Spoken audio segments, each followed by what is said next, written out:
introducir el dedo, hay que hacer una maniobra como de bajar un poco para quedar sobre la raíz del pene y de esta manera palpar, como yo les dije, diferenciándola con textura y tratando de establecer si esa palpación corresponde más a hallazgos benignos o malignos. Bueno, pues con esto empezamos el tema de la parte maligna. El cáncer de próstata es un adenocarcinoma, así se los pongo aquí como cáncer, como carcinoma, es un adenocarcinoma. ¿Listo? Es la segunda neoplasia maligna más frecuente en hombres, pero esto era hasta hace unos años. Ahorita esto cambió, ¿no? ¿Cuál es actualmente el cáncer más prevalente en hombres? ¿Cómo era? ¿Y el segundo?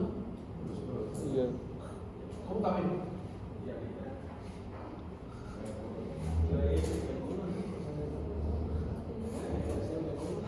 O sea, en su esquema mental, ¿cómo es Camilo? Ay, Camilo, sin pena. ¿Próstata? Pulmón. O sea, pulmón es el primero. ¿Sí? Listo.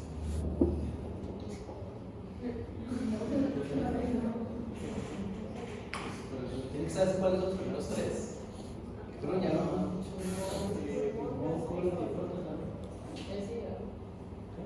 Hígado, ¿no?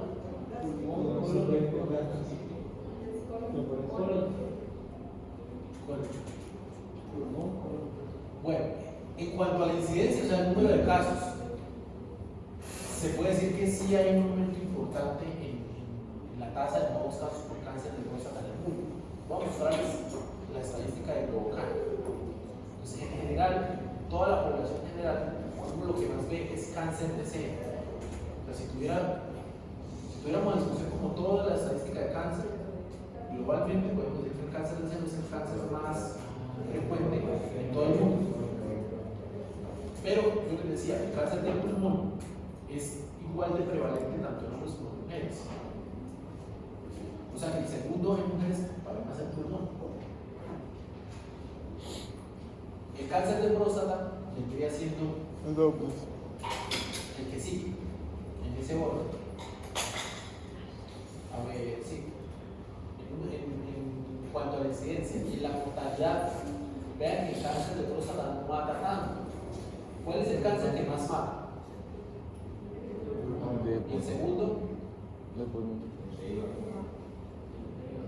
De hígado y después del estómago.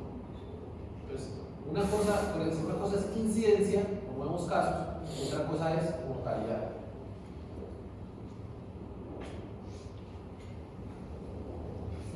Bueno, y estas son estadísticas locales. Esto es acá del Observatorio de Cáncer que trató de establecer una época de la próstata. Y vemos que el cáncer de próstata en el área metropolitana para los años de 2008 a 2012, ¿lo ven ahí? Sí. Entonces, ¿es o no es el más frecuente de todo el área metropolitana? Pues aquí en Bucaramanga se puede decir es el primero. Por aquí que sabe bastante de cáncer de próstata. Y en mujeres, ¿cuál es el cáncer más importante?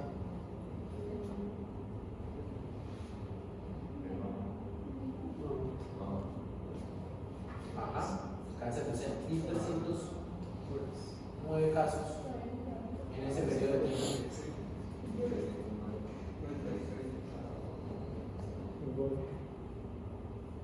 Bueno, factores de riesgo, principalmente estos. El más importante es la edad. Sí, por lo que dijimos, 50 años, de ahí para adelante, empiezan a aumentar los casos. Bueno, le sigue la raza, si hay un antecedente familiar, hay cáncer de próstata que podría ser hereditario, que no es usual. ¿Sí? Claro, es un caso que y la dieta rica en grasas, ¿por qué? Porque la dieta rica en grasas, si hay un factor de riesgo ahí. dice eso?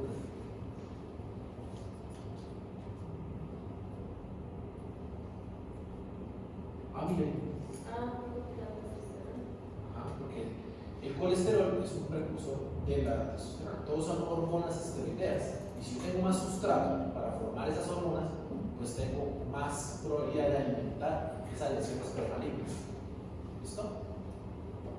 Yo permanentemente en mi cuerpo estoy formando lesiones que pueden convertirse en cáncer. Lo que pasa es que mi sistema inmunológico las ataca eficientemente.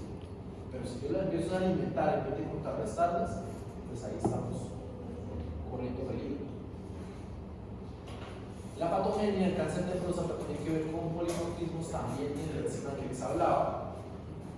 Acuérdense que el gen de la 5-alfa reductasa produce la proteína, que es una enzima en este caso, y también a eso se le suman las mutaciones en el gen de los receptores de andrógenos.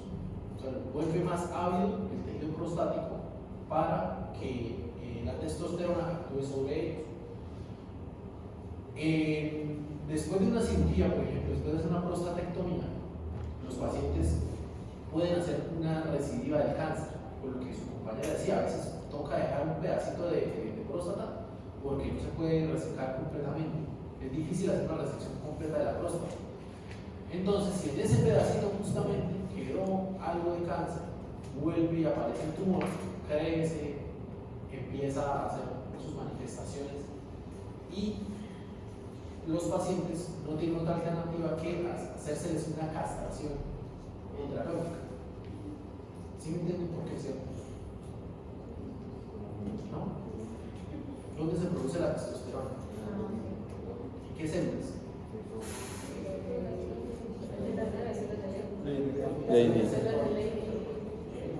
Y las células de sertólicos están allá en los testículos. No la de Lady, no la de Sertoli. El hecho es que esa castración se hace con esos fines terapéuticos. ¿Listo? Sobre todo en esos casos de residuo temporal.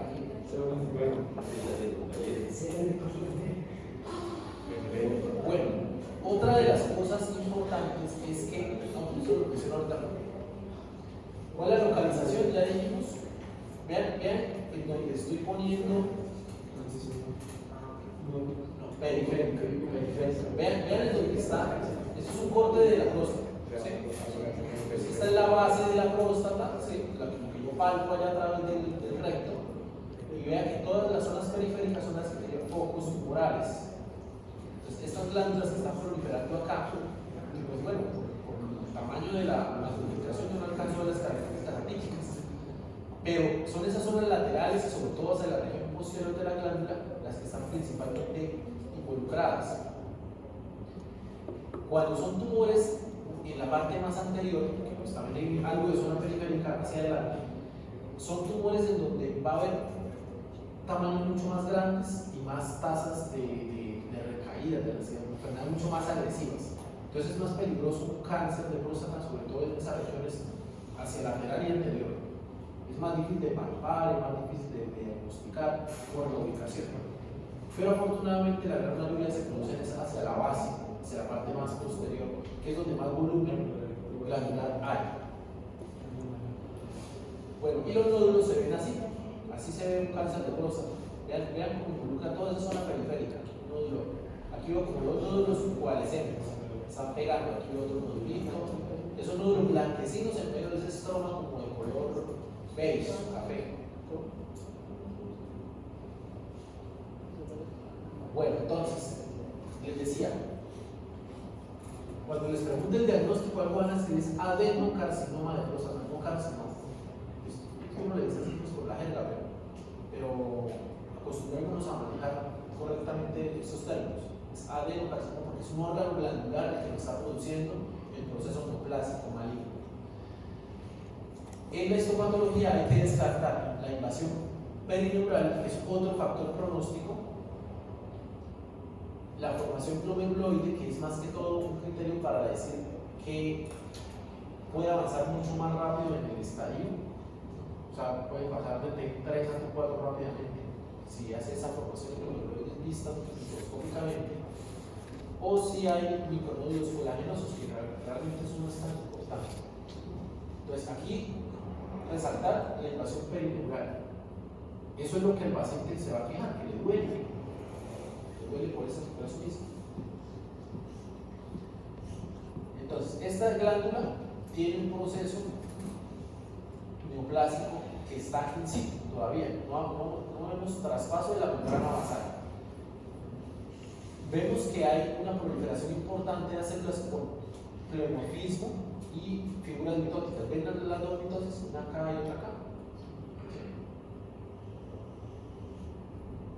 Bueno, esto es inmunohistoquímica, entonces lo que les decía.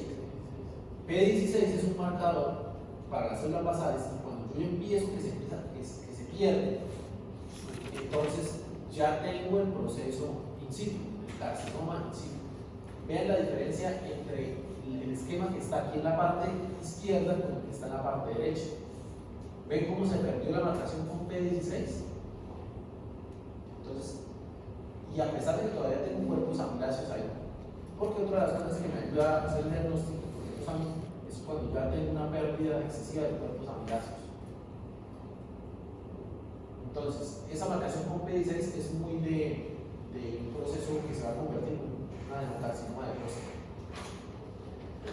Bueno, otro predictor para la progresión, o sea, que marca pronóstico, es cuando ya se hace el informe de patología y se establece la escala de Gleason. Gleason era un uropatólogo por allá en 1982, dijo que de acuerdo al patrón arquitectural que uno encontrara en esas biopsias de próstata, podía establecer cómo le iba a ir al paciente. Entonces tenemos que un Gleason 1 pues, es una próstata normal, o sea, la arquitectura está adecuadamente distribuida de una forma glandular, con las luces, el epitelio usual. Pero ven que a medida que progresa, vamos viendo desarreglo en esa arquitectura. Los patrones globoloides de los que les hablaba están entre el Gleason 4 y 5. O sea, por eso es que les decía que el hecho de encontrarlos me marcaba ya una señal de alerta, porque es lo que más se está aproximando a una enfermedad muy agresiva. El Gleason se hace básicamente con tejido neoplásico. O sea, aquí yo no estoy graduando el tejido normal. Eso siempre se hace sobre tejido neoplásico. Es importante para el manejo porque por eso se establece una escala. Entonces, les voy a decir cómo es que se construye esa escala.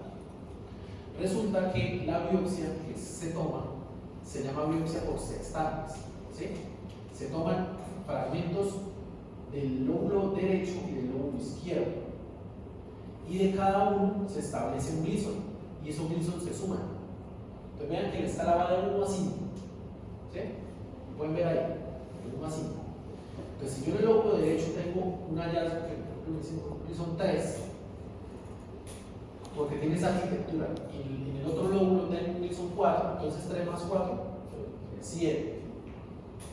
Eso es lo que me marca, por ejemplo acá, el hecho de que tengo un tumor bien diferenciado, moderadamente diferenciado o moderadamente diferenciado. De 5 a 6. Y el 7. Está el 7. El 7 sigue siendo moderadamente diferenciado. ¿Sí?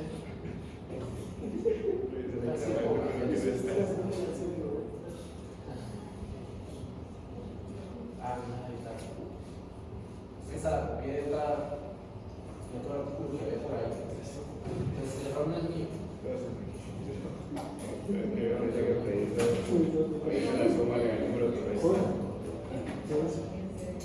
¿Listo? Entonces, un tumor moderadamente diferenciado pues tiene un pronóstico diferente a que va a ser un mal diferenciado, es un pronóstico mucho peor.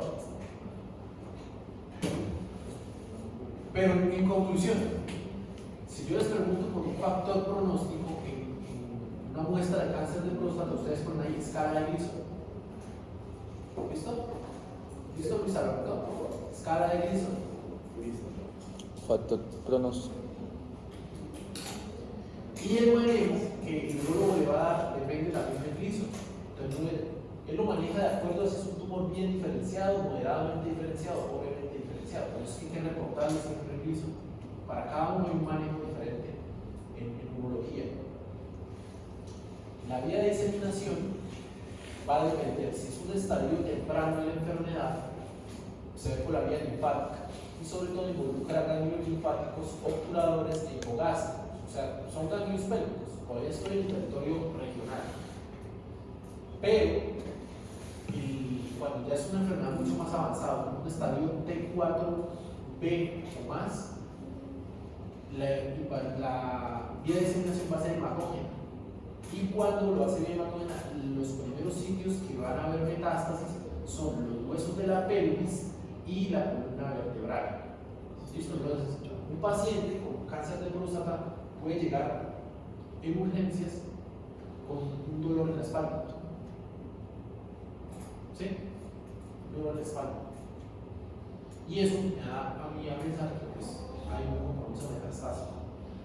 Cuando se toma la radiografía, que sería el hallazgo que puede confirmar que efectivamente es una metástasis, hay que fijarse en el patrón de la metástasis. Los patrones de metástasis radiográficos son dos, o los osteoblásticos o los osteolíticos. ¿Sí? El cáncer de próstata hace un patrón osteoblástico, o sea, usted lo ve bastante denso. El tumor, el tumor que se está pegando ahí al hueso, se ve denso, porque está creando más matriz ósea. En cambio, en otras enfermedades, como el mieloma múltiple, el patrón radiográfico es osteolítico. ¿Listo? Esa es la gran diferencia. Entonces, acuérdense, metástasis osteoblásticas.